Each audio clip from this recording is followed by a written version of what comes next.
Moro. Päivä.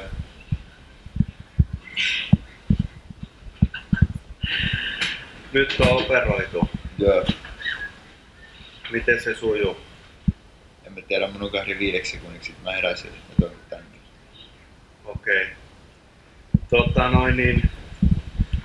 Mites me eilen juteltiin ne munat sitten?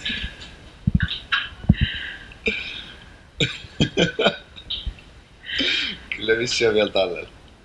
Piditkö sä varmasti sitä oikeat jalkaa pystyssä siitä ja näytit, että se on se oikea jalka? Joo. Hyvä. Sä oot tarkistanut? Joo, kyllä mä tarkistin tänä aamuna. Joo. Mites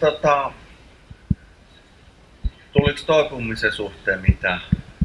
Ei oo vielä edes lääkäri käynyt kattoo enkä mä tiedä mitä. Tää putkikin on ollut nyt joku varmaan 2-3 tuntia tyhjänä täällä mun kädessä. Mä oon soittanut 2-3 kertaa tonne. En mä uskalla enää soittaa sinne. No mitä sä sinne halusit tonne uuden bussin? Eikö siis niinku mä haluaisin vaan tämän pois kädestä tai sitten Monsterin energiajuomaa tuohon sisään. Okei, Monsteri sinne, niin lähtee homma rokkaamaan. Joo. Mikä itsellä on fiilis se, ajamisen suhteen? Niin... Siis nyt on tosi hyvä fiilis. Mä oon nyt käynyt täällä ympäri ja tuntuu ihan kuin olisi niinku kunnossa. Aluksi oli tänä aamulla vähän semmonen niinku heikko ja herkkä, mutta nyt on melkein niinku kunnossa. Ja kipuja onko? Ei mitään kipua.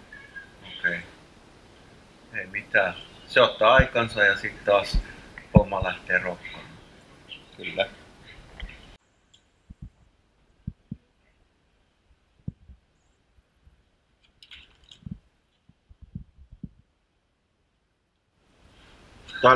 Tälläkö se sitten rossari pärjää vai? Ei varmasti. Kuinka monta annos pitää pyytää lisää? Ainakin 2. Ellet sä Rob jaksa kaikkiin, niin mä voin syödä lopun. Tätä patonkin mä en halua, että sä voisit syödä sen ja niin kuivaa ei pysty. No kasta se tonne keittoon. Sitä pitäis kokea. Mulla oli ennen se kalakin.